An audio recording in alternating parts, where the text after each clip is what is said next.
Some families don't destroy each other with fists or weapons. They do it with a few taps on a screen. A man in his early 30s works non-stop to build a future for his child.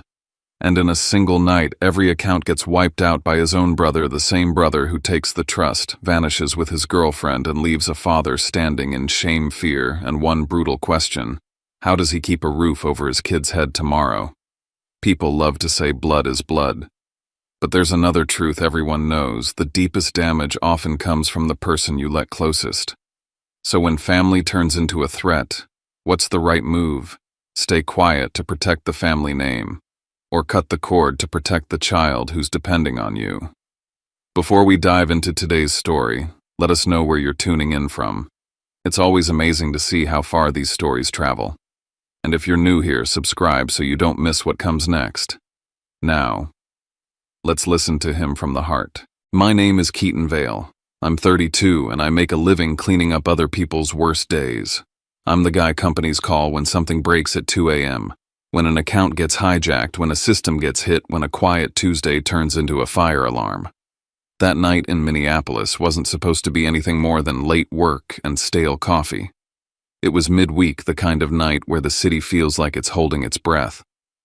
I was at my kitchen table with my laptop open, blue light staining everything. It touched the rim of my coffee mug. The paperwork I'd been meaning to file, the empty cereal bowls sitting in the sink like a reminder that life keeps happening, even when you're exhausted. The apartment was quiet except for the gentle hum of the fridge and the soft tick of the heating vent cycling on and off. I was finishing a report, the last push of a long day. I kept telling myself 10 more minutes, then bed. 10 more minutes, then I could shut my brain down and let my shoulders unclench. Then my phone started vibrating like it was possessed. At first it was one buzz, then another, then a staccato rhythm that didn't make sense, too many alerts, too fast, too urgent. I glanced at the screen and saw the first bank notification: transfer initiated. Then another low balance warning, another new login detected. My hands went cold before my brain even caught up. In my line of work, patterns matter. Alerts stack for a reason. When they come in a burst like that, it's never a harmless glitch. It's movement. It's a breach. It's someone inside the perimeter. I snatched my phone and opened the banking app, expecting to see an error or a delayed posting. I told myself it had to be some weird system hiccup, a delayed batch, a notification storm. The numbers proved me wrong in one breath. My checking account, the account that paid rent and groceries, was almost at zero.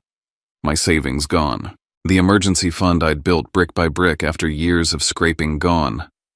And then I tapped the little tab labeled with the name I hated looking at because it made me feel soft poppy. The tiny college nest egg I'd started for my daughter when she was still small enough to sleep on my chest. That balance was wiped clean too. For a second I didn't move. I didn't blink. My eyes just tracked the screen as if staring harder could rewind the transactions. Transfer after transfer. Amounts that weren't random.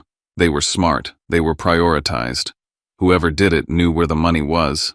They didn't waste time testing a small account first. They went straight for the veins. I swallowed and tried to breathe, but the air felt thick like it was resisting me. I tapped through the transaction details and my mind, my professional mind, snapped into a familiar place. Threat model, attack surface, entry point, authorization trail. Where did they come in? How did they authenticate? Was this credential stuffing? A compromised email, a token that never expired. My fingers moved fast. Too fast for how stunned I was. Then I saw something that made my stomach flip. The app showed the device used for the transfers. Not just an IP or a vague identifier, an actual device name. A trusted device. A device that had been linked long enough that the bank didn't treat it like a stranger knocking on the door. An old Android, a cheap one. And it wasn't labeled unknown or new device. It was labeled with a name I recognized so instantly my body reacted like I'd been slapped. Rhett, my brother. The same brother I once pulled out of a hole when he couldn't make rent. The same brother I defended in front of our mother when he screwed up again. The same brother I had trusted enough stupidly, warmly, blindly to leave as an authorized user when he was just trying to get back on his feet. I stared at the screen until the letters blurred. My first instinct was denial. That had to be old. That had to be something left over from years ago, something I'd forgotten about, a phantom device name the system never cleared. But denial doesn't hold up against timestamps. The login alert matched the time the transfers started, minutes apart, like a coordinated punch. I clicked into the device list again, hoping I was wrong, hoping there was another explanation. The app showed it plainly: trusted device, verified previously. No extra verification required. I had handed him the key. I had taped it under the welcome mat and told myself it was loyalty. My chest tightened in a way I hadn't felt in years. Not panic exactly, more like a hard expanding pressure, like my heart was trying to push out of my ribs because it couldn't handle staying inside my body. A memory flashed sharp and unwanted me a few years back, newly on my own with Poppy, drowning in bills and exhaustion. Rent-due credit cards, maxed late fees stacking like bricks. Rhett had shown up with that grin he used when he wanted to feel like a hero. He'd thrown a small wad of cash onto my counter like it was nothing, told me to stop stressing. Told me family took care of family. That night, when I added him as an authorized user on one card just in case, just as a safety net, I'd convinced myself I was repaying that moment. Gratitude encoded into access. I never removed him when things got better. I kept him there like a scar I didn't want to heal because it reminded me I wasn't alone. Now that scar was a blade. I hit the call button. It rang. Once. Twice. Straight to voicemail. I hung up and tried again, like the extra attempt could change the outcome. Like maybe the phone would suddenly connect and he'd pick up and laugh and tell me it was all a mistake. Voicemail. My thumb hovered over his contact photo, an old picture from before he started looking tired all the time. Before he started making jokes that weren't really jokes. I texted him, "What did you do?" Delivered. No reply. I stared at the word delivered like it was mocking me. Like the phone itself was saying he got it. He saw it. He just doesn't care. I went back to the transaction list, my mind refusing to accept a simple betrayal without proof. The transfers weren't one big sweep. They were split into chunks. Smaller amounts going to multiple destinations, then rolling forward again. That wasn't the behavior of someone who panicked and grabbed what they could. That was planning. That was someone who'd rehearsed this. Someone who'd decided he wasn't borrowing. He was erasing. My hands started shaking, not because I didn't know what to do, but because I did. Rent for the month lived in that checking account. The auto pay for Poppy's school stuff. The buffer that kept us safe when the car needed repairs or when groceries cost more than they should. I didn't cry. I didn't scream. I froze in place like my body was trying to become furniture, trying to avoid drawing attention to itself. In the silence of my apartment, the blue light from my laptop felt suddenly cruel. The empty cereal bowls in the sink felt like an accusation. You promised stability. You promised safety. I'd spent years teaching companies a hard truth: the worst threats are the ones inside the system. The ones you trust. The ones you don't watch closely because you can't imagine them turning on you. I'd always said it like it was business. Now it was personal. And the thought that kept snapping through my head wasn't, how could he? It was, how could I be this careless? I was still staring at the screen, still watching the drained balances like they might refill if I waited long enough, when I heard the soft shuffle of socked feet behind me. A chair scraped lightly somewhere in the hallway. I turned. Poppy stood in the doorway, small and sleepy, her hair a messy halo, unicorn pajamas bunched at her wrists. She rubbed her eyes and took one look at my face. Kids don't need a bank statement to understand when something is wrong. They read the air. They read the way a room feels. Her gaze dropped to my phone, to the red warnings and the ugly numbers. For a second, she didn't say anything. She just stared like she was doing math in her head that didn't involve digits. Then she lifted her chin like she was putting on armor that didn't match her pajamas and said, steady as a grown-up, "Dad, don't worry. I handled it." My brain short-circuited. A 10-year-old can't handle a financial ambush. A 10-year-old can't fix a theft. A 10-year-old shouldn't even have to know words like fraud or account hold. And yet the way she said it, like she wasn't guessing, like she wasn't trying to comfort me, made my heart drop into my stomach. Because it sounded like something that had already happened. something I had missed. The second those words left her mouth, my mind split into two competing instincts. The first was pure dad protect her. Hide the screen. Tell her it's fine. Make her go back to bed and keep childhood intact for as long as I possibly could. The second was the part of me that spends his days inside incident reports and breaches. What did you touch, and what did you change? I forced my face into something calm and scooted my phone closer to me, angling it away like I could shield her from numbers. What do you mean you handled it? I asked, keeping my voice low, careful. Poppy, what did you do? She didn't look scared. She didn't look guilty. She looked focused, like she was explaining homework. She walked over and climbed into the chair beside me, swinging her legs as if this was just another late night at the kitchen table, not the moment our life got knocked sideways. You remember when you showed me the bank app, she said. I blinked. Yeah.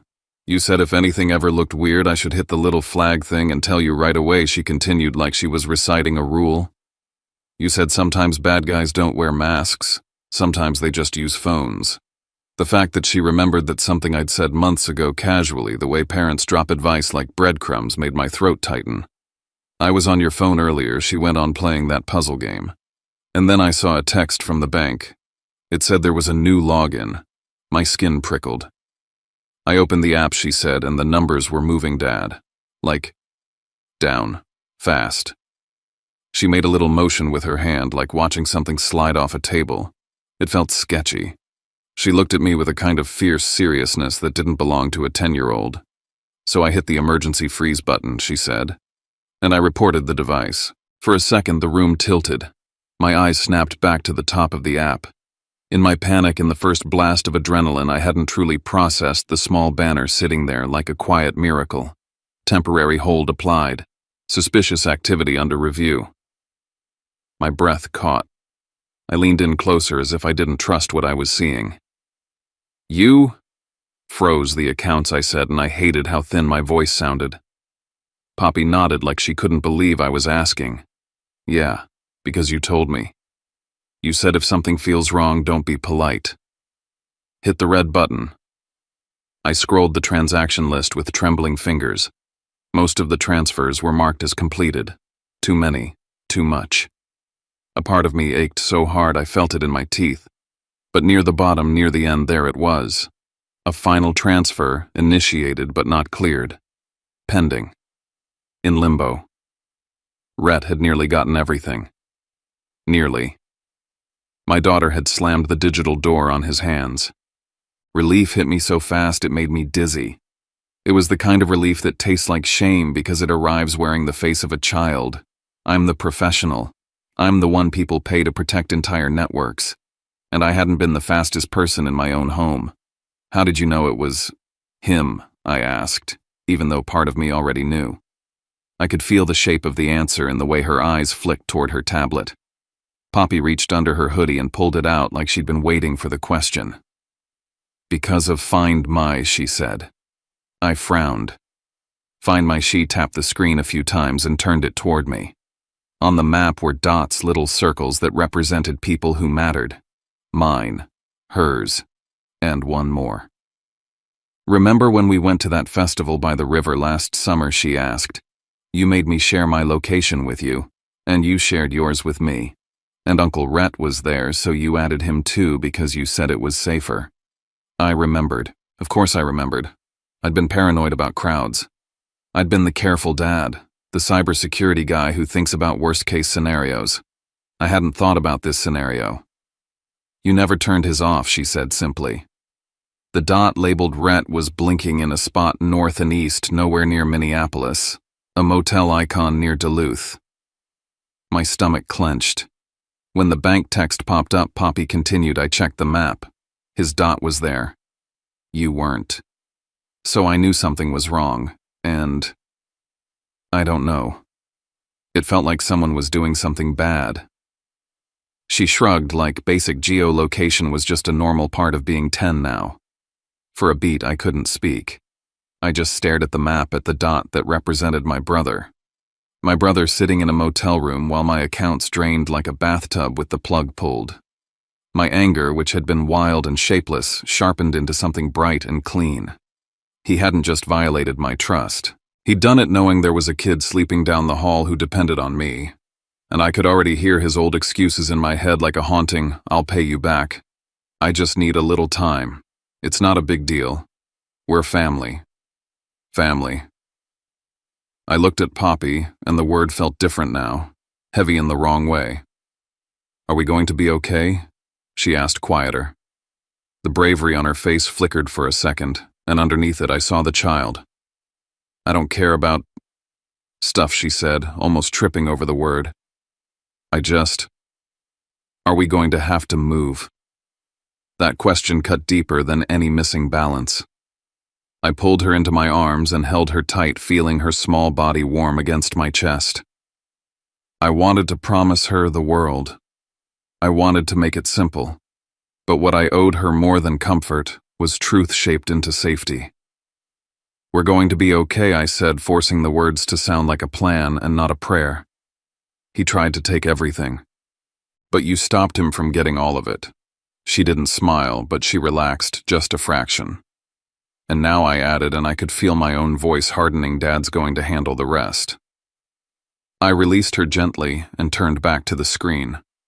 My mind was already building a checklist like I was at work: revoke access, lock down devices, document everything, contact fraud, preserve evidence, check credit, freeze credit if needed, change passwords everywhere, audit every linked account, treat it like an incident because it was. Poppy stayed close, leaning her shoulder against mine like she wanted to be near the control center even if she didn't understand every part of it. I glanced at her and said, "You did exactly what you were supposed to do." She looked up. "So, Uncle Red is the bad guy." The way she said it wasn't dramatic. It was factual. Like she was sorting the world into categories and trying to decide where he belonged. I swallowed. "Uncle Red is someone who made a really terrible choice," I said carefully. "And choices have consequences." She stared at the map again, at that blinking dot, and I watched her mind work in silence. My phone chimed with an email from the bank's fraud department, and my pulse jumped. "Transfer under review. Recipient temporarily restricted." I read it twice to make sure. The pending transfer hadn't just paused on my side. The pipeline on the other end was being squeezed too. Whoever Red had been trying to move that money to whatever account he was counting on was now flagged, restricted, investigated. I felt the cold edge of realization slide under my ribs. If Rhett was desperate enough to clean out my life in one night, he wasn't doing it for fun. He was doing it because he needed that money somewhere else, for someone else, or because someone was pressuring him and he thought stealing from me was the easiest way out. And now because my 10-year-old daughter had hit the red button that someone else wasn't going to get what they were expecting. I kissed the top of Poppy's head, lingering there for a second longer than usual, breathing in the scent of her shampoo like it could anchor me. Then I looked at the email again, and the last line felt like a warning disguised as customer service. Recipient temporarily restricted. Translation: Rhett's escape route just got narrower. And if he was connected to people who don't like delays, the next thing he'd do wouldn't be to apologize. It would be to panic. It would be to reach for the one tool he'd always used when he wanted something from me. His voice, his pressure, his ability to make me feel guilty for protecting myself. I stared at my phone in the quiet kitchen, the city outside still sleeping, and wondered the one question that made my skin crawl. What does a desperate man do when the money he promised someone doesn't arrive on time? Because if Rhett had been working with anyone, they weren't going to shrug and walk away. They were going to come looking for the person who slammed the door. And whether he meant to or not, my daughter had just done exactly that. Cecilia's phone call kept going in the front seat, her voice low and precise, while the city slid past my window like it had nothing to do with us. Junie leaned into my side, her breath warm through her scarf. I watched the tiny rise and fall of her shoulders and tried to hold on to that rhythm because my own felt like it was breaking apart. "Who has the keys?" Cecilia repeated, the calm in her tone so controlled it was almost frightening. "Who is occupying the property? And where have payments been going?" Payments. That word lodged in my chest like a hook. I wanted to ask 100 questions. I wanted to demand answers. But my mind kept snagging on the same thing over and over Hawthorne Street. A house. My house. A sentence that didn't fit in my life, like someone had dropped a luxury item into a survival kit and expected it to make sense. Junie shifted sleepy in a way kids get when their world changes too fast. She pressed her cheek against my coat and whispered, "Are we in trouble?" "No." I said too quickly because that's what parents do when they're terrified. "No, baby. We're okay." Cecilia ended the call with a soft tap, then drove. No speech, no pity. Just a straight line toward whatever truth she was about to rip out of the ground. But my body didn't live in straight lines anymore. My body lived in the last 6 months, each day stacked on the next like bricks, heavy, stupid, relentless. The way we'd ended up at St. Alowan hadn't been one dramatic fall. It had been pressure, slow, constant, like someone's hand on the back of your neck pushing you down an inch at a time until you realized you couldn't breathe. 6 months earlier, I still believed I was holding it together. I was working as a patient care tech at St. Bridget Medical Center, 12-hour shifts that turned into 14 when someone called out. Call lights went off like slot machines. People asked for water blankets, answers miracles. I gave what I could. I moved bodies that couldn't move themselves. I cleaned messes people were ashamed of. I held hands in quiet rooms where the TV was too loud and the fear was louder. I wasn't lazy. I wasn't reckless. I was tired in the way that feels permanent. Junie was in kindergarten, then still learning the rhythm of school, new friends, new rules, the magic of being praised for coloring inside lines. I packed her lunch at night because mornings were chaos. I wrote little notes on napkins because I wanted her to feel seen even when I was gone before sunrise. For a while that was enough. Hard, but enough. Then rent jumped. Not by a little. By the kind of number that laughs at your budget. My savings, what little I had already been chewed up by car repairs, medical copays, life. And when I ran the math a 4th time, and it still didn't work, I did what people do when they're backed into a corner. I went to my parents. Marla and Gordon Carrick lived in a tidy apartment across town, the kind of place that always smelled faintly of lemon cleaner and control.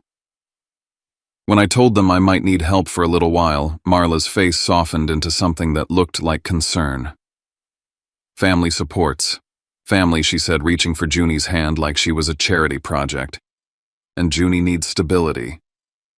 Gordon nodded like he was approving a business proposal. "You can stay in your old room. Just until you get back on your feet." Temporary. That word again. It always sounds kind at the start. I moved in with 2 duffel bags, Junie's clothes in a plastic bin, and a promise to myself that I wouldn't be a burden. I offered money when I could. I cleaned up constantly. I kept Junie quiet. I tried to make us small. At first, it was tolerable. Junie slept in the bed I'd slept in as a kid, the walls still a pale blue Marla had never bothered to repaint because she liked the feeling of things staying the way she wanted. I worked, came home, cooked simple dinners, helped Junie with sight words, then collapsed. And then the comments started. They weren't obvious. They weren't the kind of things you could quote to someone and get sympathy. They were the kind of small cuts that look harmless unless you're the one bleeding. "You're always exhausted," Marla would say, her voice light like she was giving me helpful advice. "Maybe you should organize your life better." Gordon would step over a toy Junie forgot to pick up and sigh loudly. "We're just trying to keep the place nice." Marla's favorite was the smile she used when she was about to make something sound reasonable. "It's not healthy for Junie to see you so stressed," she'd say, as if the stress was my personality flaw and not my circumstances. I started doubting myself in weird ways. I'd stand in the bathroom at 2 a.m., brushing my teeth after a double shift, and stare at my own face like I was trying to find proof that I was failing. Maybe I was too disorganized. Maybe I was too emotional. Maybe I should be grateful for anything. That's how Marla worked. She didn't yell. She rewrote reality. One night after I came home late with my feet aching and my brain half dead, Marla sat at the kitchen table like she was about to deliver a diagnosis. "We need to talk," she said. Gordon stayed in the living room, the TV low like he wanted to be nearby for support, but far enough to pretend he wasn't part of it. Marla folded her hands. "We think it's time you became independent." I knew that tone. It was the tone she used when she'd already decided and wanted me to believe I'd agreed. "I'm trying," I said, keeping my voice flat. "You've been here long enough," she continued, her smile soft and sharp at the same time. "You're a father now. You have to figure it out." Gordon finally chimed in from the couch. 30 days, he called like he was offering a generous contract. "That's reasonable. We're not monsters." I didn't argue. Arguing in that apartment never led to anything good. If I raised my voice, I'd become the unstable one. If I showed emotion, I'd prove Marla's point. So I nodded. Okay. And I tried. I searched listings on my phone in the break room at St. Bridget, thumb-scrolling while I inhaled cafeteria coffee that tasted like burnt paper. I called places on my lunch break. I emailed landlords between call lights and patient transfers. Every conversation ended the same way. First and last month. Deposit, credit check, proof of income. Sorry, we chose another applicant. Each no felt like another inch off the cliff. Junie stayed quiet in those weeks, like she could sense the tension under my skin. She'd draw pictures at the kitchen table and slide them toward me like peace offerings. When Marla saw the mess of crayons, she'd smile too wide and say, "We're not running a daycare here." Junie would gather her things in silence. I would swallow my anger and tell myself it didn't matter. Temporary. Just get through it. Then came the night they decided 30 days was a suggestion. It was after a late shift. I'd helped a confused patient back into bed 3 times, cleaned up a tray someone knocked over, and held a woman's hand while she cried because she was terrified of surgery in the morning.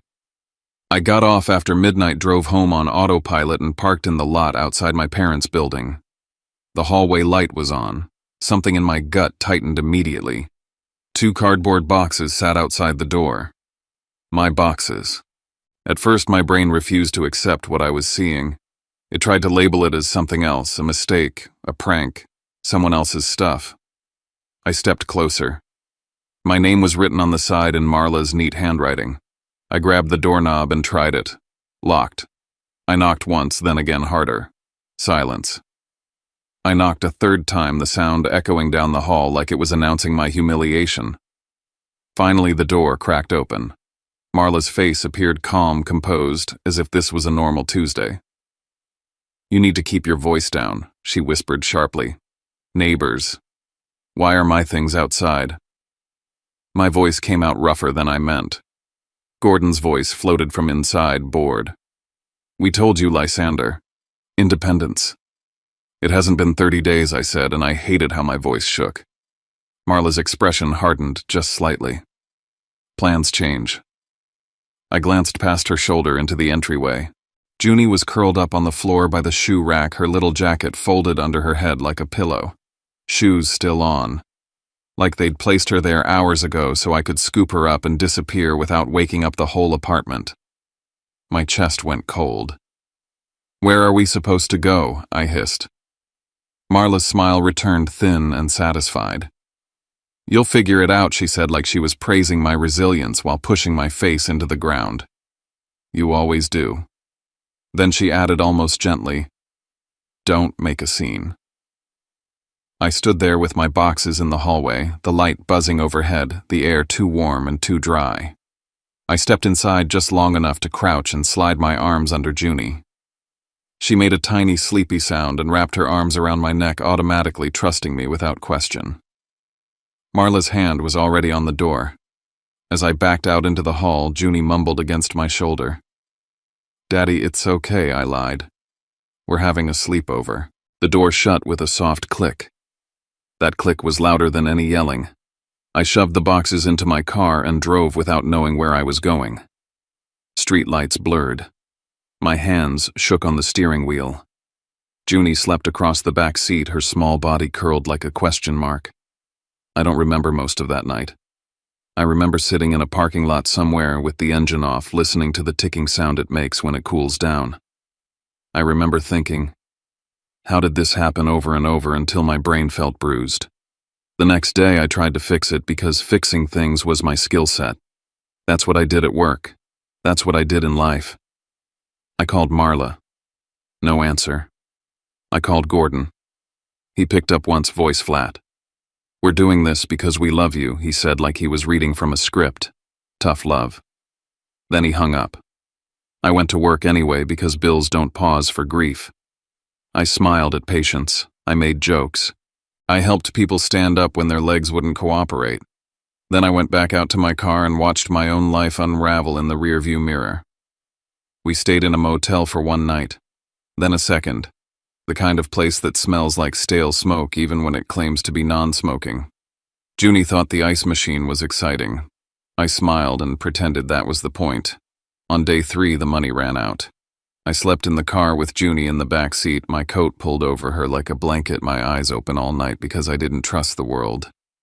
In the morning, I washed up in a gas station bathroom, splashed water on my face, and tried to make myself look like the kind of parent who wasn't falling apart. Junie went to school quiet. A counselor noticed. A kind woman with careful eyes who didn't ask in a way that let me dodge. "Everything okay at home?" she said. I lied. Of course I lied. That was what survival looked like. But then she asked again later, softer. "Lysander, are you safe? Is Junie safe?" I looked at my daughter in that moment, the way she watched me wide-eyed, learning from me how to perform normal. And something in me snapped. I told the truth. 2 days later, I was filling out intake forms at St. Eloan Family Shelter while Junie swung her legs on a plastic chair. The intake worker was kind but tired, like she'd seen too much to be surprised by anything. "We need your information," she said. "We need to know where you stayed last night." "In my car," I said. She nodded, writing it down like it was just another box. Junie leaned toward me and whispered too loudly, "Is this our house now?" The worker flinched. I smiled too hard. "No," I said quickly. "No, sweetheart." I wanted to add it's temporary, but the word tasted like a joke. That night, Junie fell asleep on a narrow bed beside me in a room that smelled like bleach and overcooked food.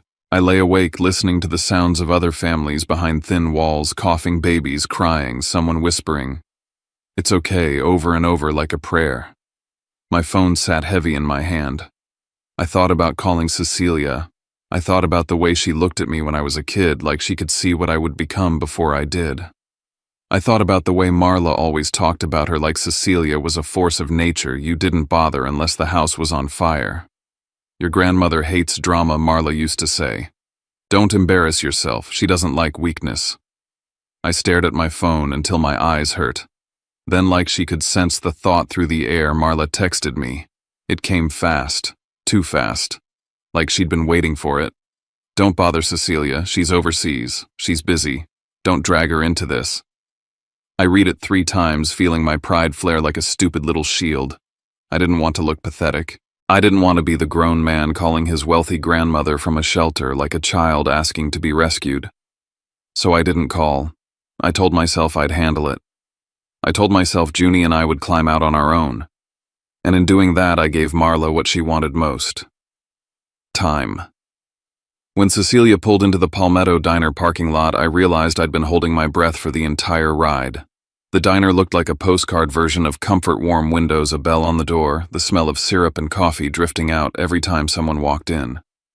Inside, the heater hit my face so hard I almost cried from the shock of being warm. We slid into a booth by the window. Junie immediately grabbed the kids' menu and started coloring like her life depended on it. Cecilia ordered her hot chocolate without asking, and Junie's eyes lit up in that grateful way kids have when someone does something small that feels big. I watched it and felt something sharp twist in my chest. It was that easy. Kindness was that easy. My parents had chosen every other option. Cecilia didn't fill the space with questions. She didn't ask me to explain my feelings. She didn't try to soothe me with soft words. She watched. The way she sat was calm, but it wasn't relaxed. It was the calm of someone lining up pieces on a board. "Grandma," I started because my mind was still stuck on one thing. What house? She didn't answer my question in the order my panic demanded. "I'm going to make a call," she said. "You're going to listen and you're not going to interrupt." I nodded. It wasn't a respectful nod.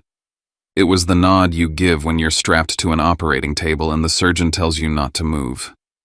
Junie hummed under her breath while she colored, making the pancake on the page a ridiculous shade of purple. She glanced up once, saw my face, and then went back to coloring harder, like she could scribble stability into existence. Cecilia tapped her phone. 1 ring. 2. Then Marla's voice came through, bright and sweet, like she was stepping into a role she'd played her whole life. Cecilia. Oh my goodness, what a surprise. How are you? Cecilia's tone stayed polite, almost gentle. I was thinking about Lysander, she said. How is he doing? There was a pause. Just a sliver of silence. It was so small most people wouldn't notice it. But I noticed. I noticed because I had lived my whole life inside Marla's pauses, those moments where she decided which version of reality served her best. Then Marla answered, smooth as glass. Oh, he's doing great, she said. He's living in the house. He's settled. He loves it. You know, Lysander, he wanted space, so we didn't bother you. My hands went cold on the table edge. I stared at the sticky laminate like it might open up and swallow me whole. My throat tightened until swallowing felt impossible. Junie didn't understand the words, not really, but she understood tone. She looked up again, eyes narrowing in that careful way kids get when they sense danger without knowing what shape it is. Marla kept talking, filling the air with cheerful nonsense. How busy she'd been, how proud she was, how family meant everything, how she and Gordon were just trying to support me the best they could. Cecilia let her. That was the part that frightened me most. Cecilia didn't rush liars, she gave them room. She gave them enough rope to show everyone exactly what they were holding. When Marla finally paused for breath, Cecilia said, That's good to hear. And then she ended the call. Just like that. No accusation, no confrontation, no raised voice, no dramatic reveal, just a quiet click. I let out a sound that might have been a laugh if it hadn't come out so broken. So she knew I said the words, tasting bitter. She knew the whole time. Cecilia's gaze stayed on mine, steady and sharp. She knew enough to lie without thinking, she said. That tells me what I need to know. Junie slid her coloring page toward me like an offering. Daddy, look, she said carefully. I made it purple. I forced a smile so fast it probably looked painful. Wow, I said. That pancake is very brave. Junie giggled, and for half a second my chest loosened. Then Cecilia leaned forward, slightly lowering her voice so Junie couldn't catch every word. I arranged a house for you, she said. On Hawthorne Street. My brain stuttered. You... What a house, she repeated like she was stating something as simple as the weather. For you and Junie. Your parents were supposed to handle the handoff, keys, move-in, all of it. They told me it was done. I sat there frozen, trying to fit that sentence into my life. A house. For us. Sitting somewhere in Charleston while my daughter slept next to me in a shelter bed that squeaked every time she breathed. My fingers curled around the edge of the booth until my knuckles went white. Why wouldn't you tell me directly, I asked before I could stop myself. The question came out raw, and the second it left my mouth, guilt hit me because she was the first person who had shown up. Cecilia didn't flinch. Because I trusted your parents, she said. That was my mistake. Not yours. She stood, walked a few steps away like she was giving my shame space to exist without an audience, and made 2 quick calls. Her voice stayed low, clipped, efficient. I caught fragments. Hawthorne file to key log, listing history or payout instructions. Yes, today. Then she returned to the booth and sat down like someone settling into a decision. You're not going back to that shelter, she said. My pride tried to rise up and argue. My exhaustion crushed it. Okay, I whispered, and it was the most honest word I'd said all morning. Cecilia's phone buzzed again. She checked it, and something in her eyes turned even colder. Junie was still coloring, humming softly, living in her small, safe moment inside a diner booth. I watched my daughter and felt a fierce, clean kind of anger settle into my bones. Anger that wasn't loud but solid. The kind that doesn't explode. The kind that builds. Because whatever my parents had done, it wasn't just about me anymore. It was about the fact that somebody had taken a home meant for my child and turned it into something else. And Cecilia Von Carrick wasn't the type of woman who let people keep what they stole. That night I didn't turn all the lights off. I told Poppy everything was okay, the same way parents always do when they're trying to keep the ground from shaking. I reminded her to brush her teeth. I laid out her clothes for the morning. I kissed her forehead and stayed in her doorway until her breathing slowed into sleep. Only then did I let myself close her door gently, like the sound itself mattered. The apartment settled into its usual nighttime quiet, but I didn't trust it. Silence felt like camouflage. I left the kitchen light on the hallway light too, and sat back down at the table with both laptops open. On one screen, my encrypted vault glowed softly as I reviewed the timeline Jules and I had built. Every event was there, stacked in order, stripped of emotion, timestamps, alerts, freezes, calls. It looked neat. Too neat for how it felt to live inside it. On the other screen, I isolated my email in a sandboxed environment. No shortcuts, no assumptions. I was done treating my own safety casually. I kept my ears tuned for any sound from Poppy's room while my mind stayed locked in what I could only think of as protection mode. Not panic, not rage. The quiet focus that comes when something precious is suddenly fragile. That's when the email arrived. No name. No recognizable domain. A disposable address designed to exist just long enough to deliver a message. The subject line wasn't clever. It didn't need to be. Stop digging. The body was even shorter. This is family business. Handle it in the family. If you keep going, secrets will come out. Below the text sat a single link. I didn't touch it. I hovered, checked the raw headers, followed the domain trail without clicking. The URL hopped through a couple of redirects, each one trying to mask the origin just enough to feel anonymous without being truly careful. Whoever sent it wasn't a professional ghost. They were confident I'd be scared enough not to look closely. I opened the link in a controlled environment, my pulse steady but heavy. The page loaded into something I recognized instantly. A public forum. Not the dark web. Not hidden. Just a place that lived in the gray space between hustle and theft. Threads about easy returns, low-risk flips, investment tricks that only ever worked for the people selling them. And there it was. A thread near the top. My name. Not a username that resembled mine. Not a hint. My actual name. For a second I thought my eyes were lying to me. I leaned closer, reread it, and felt something inside my chest go cold and hollow at the same time.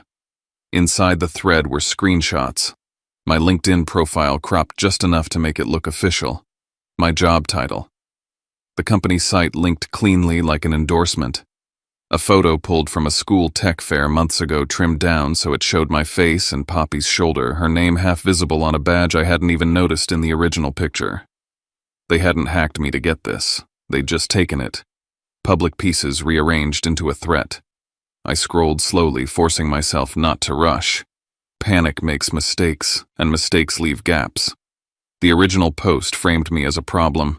Someone who had frozen funds. Someone who needed to be motivated to cooperate. The language was casual, almost playful, like they were talking about fixing a broken machine instead of pressuring a father. Then I reached the comments. My hands went numb. People joked about strategies the way sports fans talk about plays. One line suggested leaning on family guilt. Another talked about making it uncomfortable. And then I saw it written with a kind of lazy cruelty that made my stomach drop. If he won't move, scare him. Kids make great leverage. I stared at the words until they blurred. This wasn't a private threat whispered over a phone line. This was a crowd.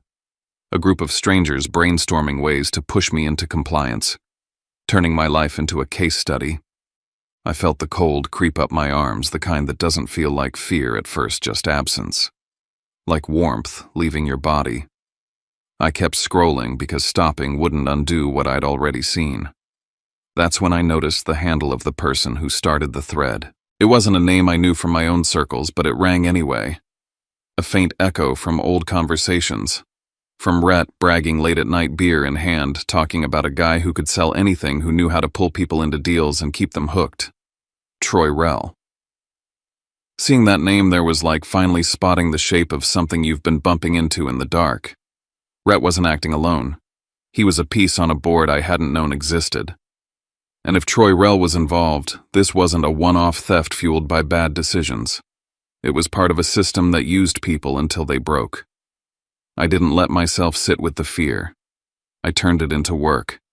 I captured everything, the full thread, every comment, every username, timestamps, links to images.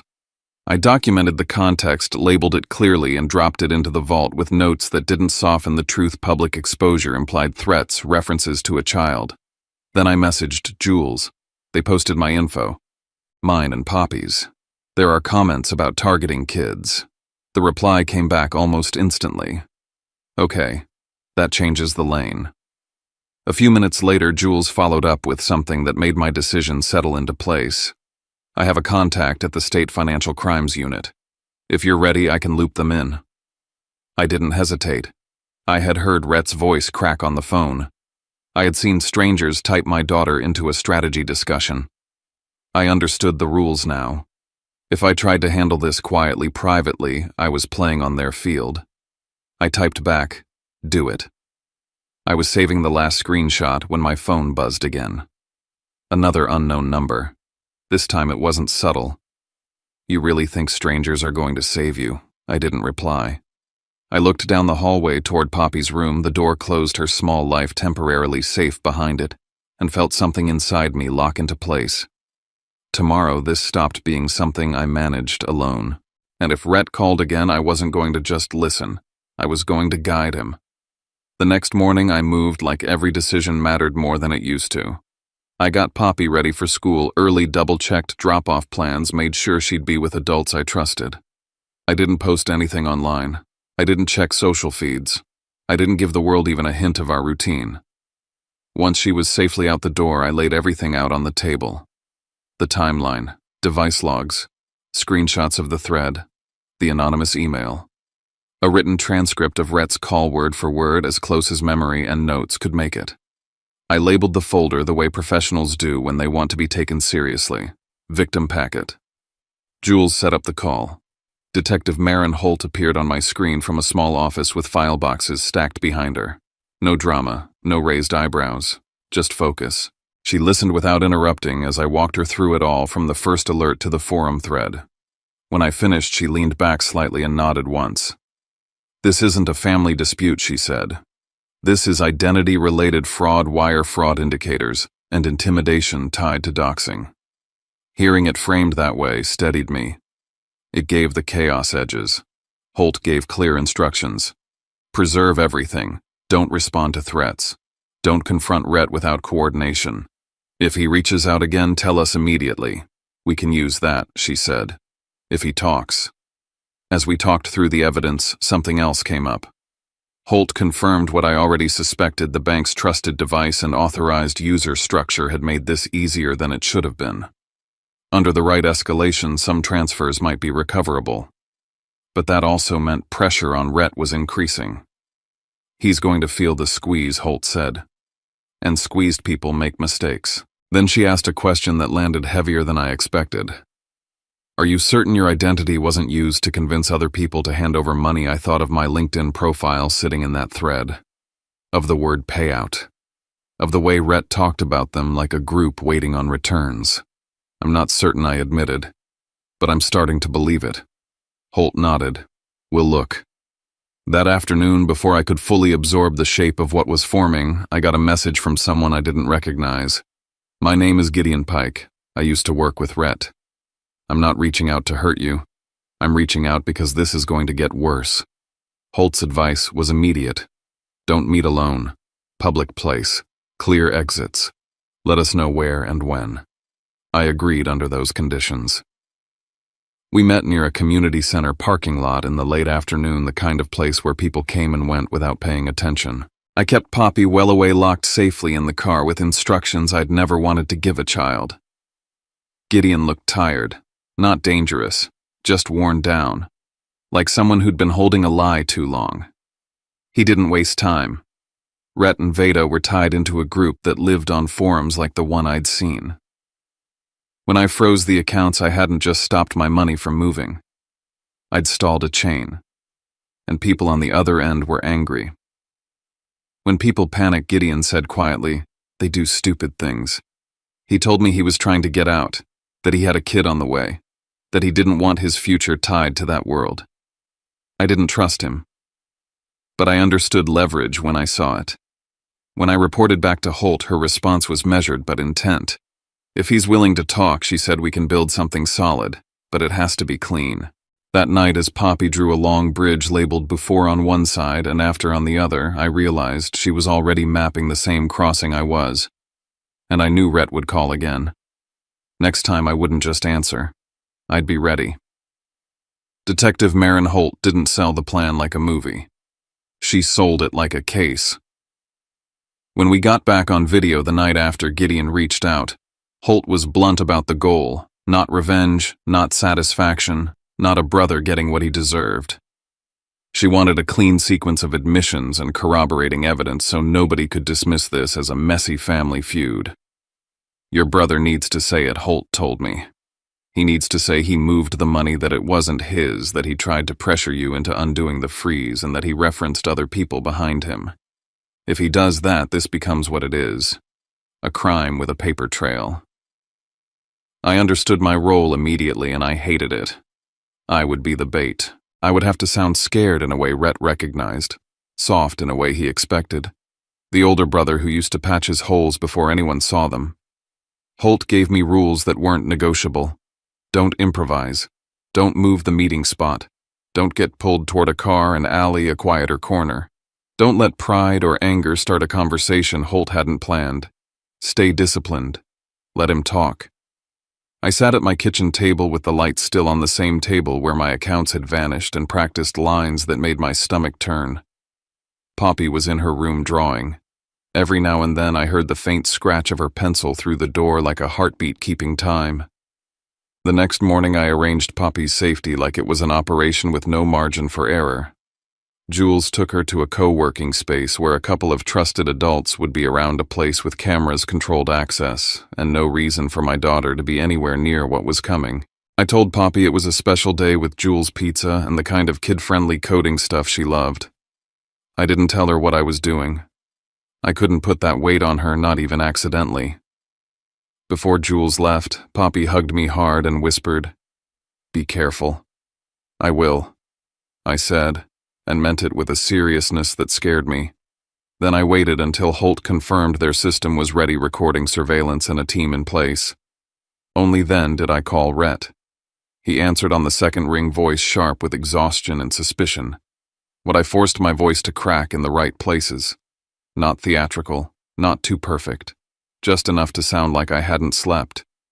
"You were right," I said. "This is bigger than I thought."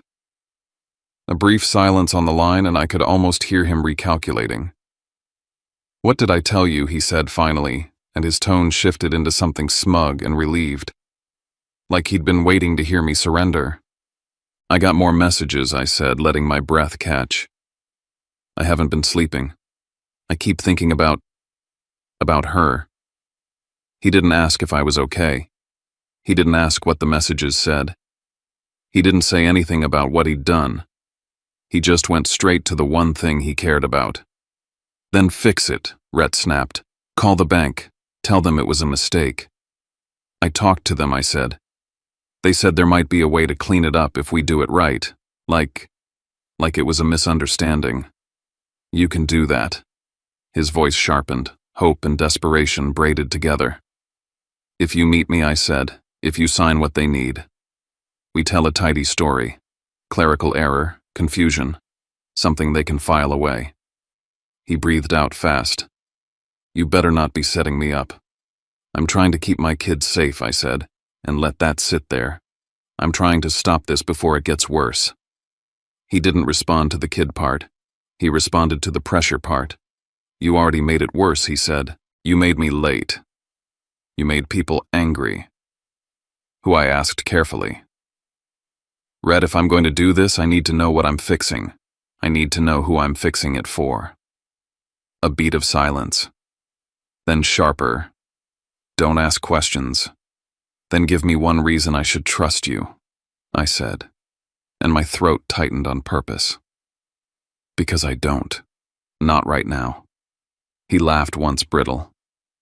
Trust me, you don't have to trust me. You just have to do what I said. The line went quiet again, and I could feel him deciding whether to take the meeting. He needed the money. He needed the pipeline unclogged. He didn't need my forgiveness. I offered the location the way Holt told me to, public open crowded cameras everywhere. Stone Arch Bridge, I said. Middle of the day, people everywhere. No cars, no motel, no back rooms. You're scared of me, he said, and it sounded like he enjoyed it. I'm scared of what you dragged into my life, I corrected. Noon, tomorrow. He hesitated, then agreed with conditions that were really threats. Fine, he said. But don't try anything stupid. You're not the only one who can make calls. When the call ended, Holt's voice came through the secure line, steady as a metronome. Good. He's coming. The next day arrived with the kind of clear Minnesota daylight that makes everything look clean, even when it isn't. The river moved under the bridge like nothing in the world had changed.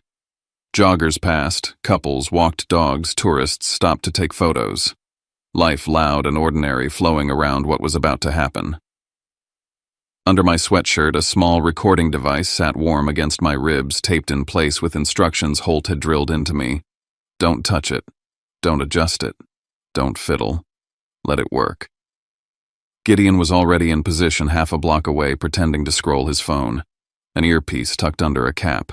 His job was to watch for extra people, for help for anyone who looked like they weren't there to enjoy the view. Holt's team was scattered in plain sight, people who looked like they belonged in the park. A man with a coffee, a woman with a stroller. Two people standing too still near a railing.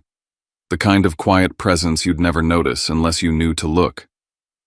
I chose a spot with camera coverage and foot traffic, a place where a scream would draw attention, a place where running would be hard. I waited, hands in my pockets, forcing my breathing into something even. Then Red appeared. He looked smaller than I remembered. Not because he'd physically shrunk, but because the version of him in my head had always been inflated, always the kid brother who could talk his way out of anything, who could charm people into giving him one more chance.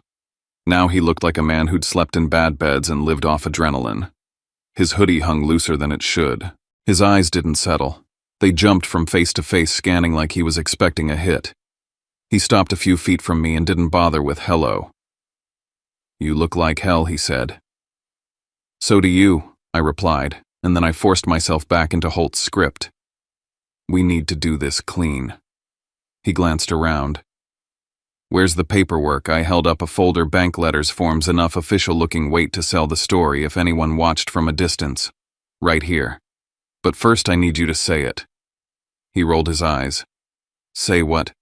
Why you did it, I said. Out loud. He snorted. You want a confession? I want the truth, I said, and my voice stayed low. Because I'm about to ask the bank to believe a lie. His jaw tightened, and for a moment I saw something flicker behind the anger, resentment that had been fermenting for years. Because I was tired, he hissed. Tired of scraping. Tired of being the screw-up while you play hero with your nice job and your perfect kid. My kid isn't a trophy, I said, keeping my tone controlled. She's a person you targeted. I didn't target her, he snapped. I took what was there. That was hers, I said. And you know it. He leaned closer, lowering his voice like the crowd couldn't hear us anyway. You left the door open, Keaton. You left me in your system. I walked through it. And you planned to lock me out after I said. You tried changing settings. You tried adding recovery info. Why? His eyes narrowed. Because you would have done exactly what you're doing now. You always think you can fix everything. I kept him talking like Holt wanted. Where were you going to go? He gave a short, humorless laugh. Somewhere you couldn't find me. And Veda, I asked, letting the name land. She with you. His shoulders tensed just a fraction. Don't bring her into this. You already did, I said. You vanished with her.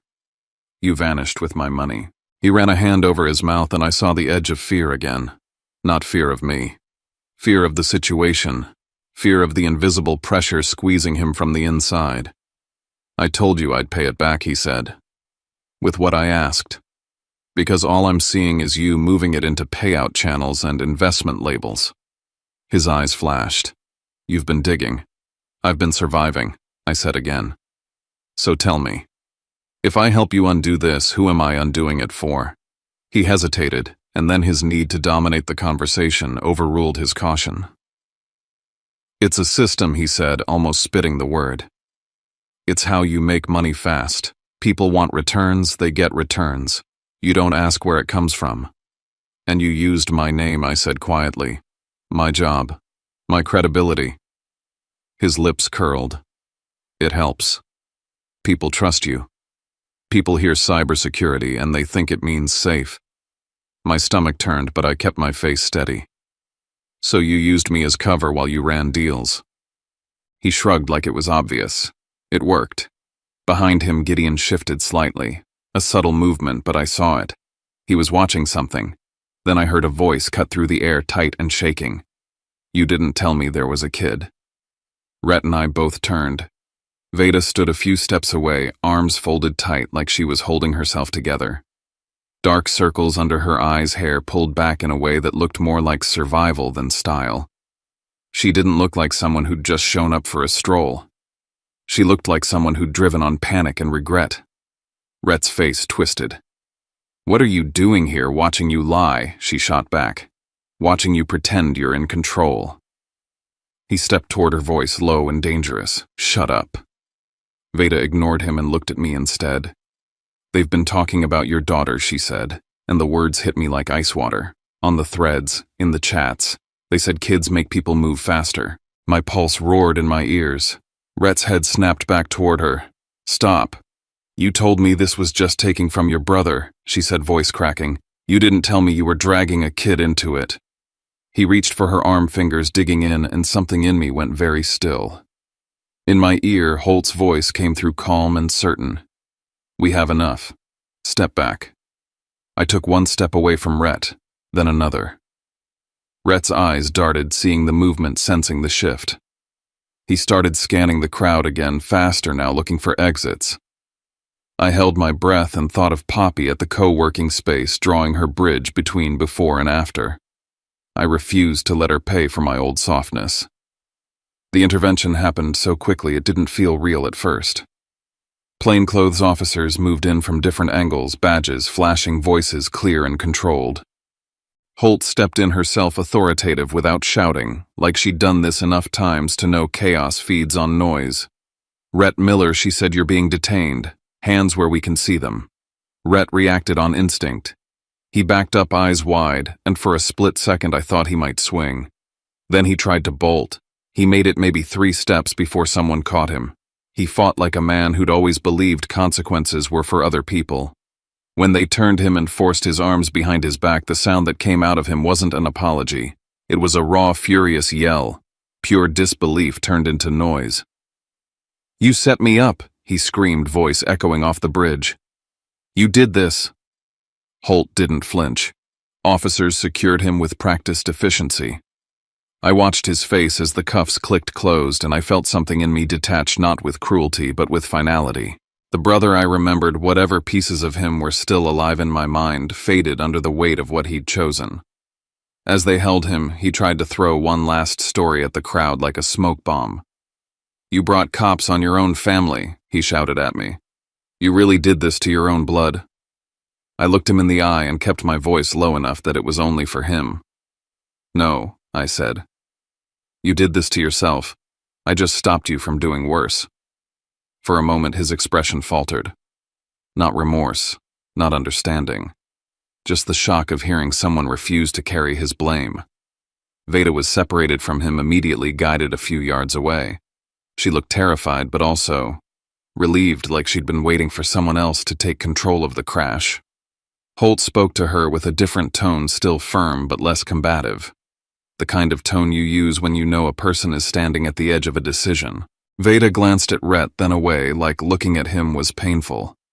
I realized then she wasn't just a passenger. She knew channels, names, patterns. She could confirm what I'd seen and heard, and she looked like someone who wanted out. The days that followed didn't feel like victory. They felt like work. I handed Holt my encrypted vault. I signed statements. I confirmed timelines the night the money moved, the freeze, the call, the threats, the email, the forum thread, the daylight meeting. Gideon provided names of chats and the way the pipeline operated. Drop accounts, mule transfers, people hiding behind handles. A network that relied on fear and speed. Holt told me plainly I wasn't the only one. There were other victims. People who'd believed investment opportunities sold with confidence and urgency. Retirees. Single parents. Anyone hungry for a shortcut and tired of being left behind. Then came the second wound. In the early stages of the case, Holt showed me evidence they pulled from Rhett's communications. Messages where he used my career as a stamp of legitimacy. My brother's in cybersecurity. He knows how to keep things secure. He works incident response. He's the real deal. He'd used my name as a trust anchor to pull other people into the same churn he'd fed with my money. That hit deeper than the drained accounts. Because it wasn't just theft from me. It was him borrowing my identity to harm strangers. Rhett eventually took a deal to avoid a long trial. The charges were not framed as a family conflict. They were framed as what they were: fraud tied to identity misuse, coordinated transfers, intimidation. The doxing thread didn't help him. Neither did the phone call where he'd said too much. In court, he didn't look at me. He didn't offer a clean apology. He held on to silence like it was the last thing he could control. I learned a hard truth there. Some people will never give the apology that would make the pain feel neat. They'd rather protect their ego than repair what they broke. The bank, under pressure and scrutiny, admitted their system had made it easier than it should have been. Trusted device and authorized access had created a vulnerability, and while it didn't excuse Rhett, it mattered to my recovery. They agreed to reimburse part of the loss through internal processes. Funds seized from the network were distributed in pieces to victims, including me. It meant Poppy and I didn't have to pack our lives into boxes. But when the money came back, the feeling didn't. Because betrayal isn't a number you can deposit again. When things finally quieted, I rebuilt my life the way I rebuild compromised systems. Credit freezes, new authentication, two-factor everywhere, devices cleared, accounts audited, every old exception removed, every just this once closed down. One night I sat at the kitchen table with Poppy and told her the truth in a way a 10-year-old could carry. "You hit the red button at the right time," I said. "You did exactly what you were supposed to do." She nodded, serious. "So, boundaries aren't mean." "No," I said. "Boundaries are guardrails. They keep people from driving off the edge, including us." She went to her room and came back with her sketchbook. She flipped to the last pages. She had drawn our team the way she saw it: me with a laptop shaped like a shield, Jules with a stack of files, Holt with a badge like a spotlight, Gideon standing off to the side holding a phone like evidence, and behind bars made of ones and zeros a small figure sat with his head in his hands. Underneath, in big careful letters, she wrote, "Boundaries are guardrails." I stared at it and felt something warm and painful in my chest at the same time. Later, when the apartment was quiet and Poppy was asleep, I scrolled through old photos of Rhett. The two of us as kids in thrift store clothes, laughing like the world was simple. Rhett holding baby Poppy with a look of terrified pride. A blurry Thanksgiving where he'd washed dishes without being asked. I didn't delete them. Pretending the good moments never existed wouldn't make the bad ones less real. It wouldn't protect Poppy from the truth that people can be both loving once harmful later. So I made 2 albums on my phone. Before. After. Before held the version of my brother I'd loved and defended and believed in. After held everything that followed: case numbers, paperwork, screenshots, the fundraiser plans Poppy never needed but insisted on anyway, her comics, our new routines, the safety rails we built together. The line between them wasn't clean. It never is. But it was honest. And the truth I carried forward was simple, the kind of truth I wanted my daughter to grow up with in her bones. Love without boundaries isn't protection. It's exposure. Sometimes the bravest thing a person can do isn't to forgive endlessly. It's to say, "This is where my story changes, even if yours doesn't." and to lock the door even when the person outside shares your last name. Some endings don't come with a clean apology or a perfect sentence that makes everything make sense. Sometimes all we get is the quiet work afterward. Rebuilding trust, rebuilding safety, and learning that love without boundaries can turn into an open door. If this story left anything with us, it's that we can hold compassion for who someone used to be while still protecting the life we're responsible for now. No cheering, no blame parade, just the hard human choice to step out of the cycle and choose something steadier. And maybe that's the part that matters most. When family breaks something in us, we don't have to become cold to become safe. We can stay kind, stay soft in the right places, and still draw a line that keeps the people we love from getting hurt again. If you've ever had to set a boundary that changed everything and you feel like sharing, you can leave a few lines in the comments where you're watching from, or what you wished you'd said sooner. And if you want to be part of a space where we listen, reflect, and keep telling stories that feel real, subscribe and stay with us. Thanks for being here. See you in the next one.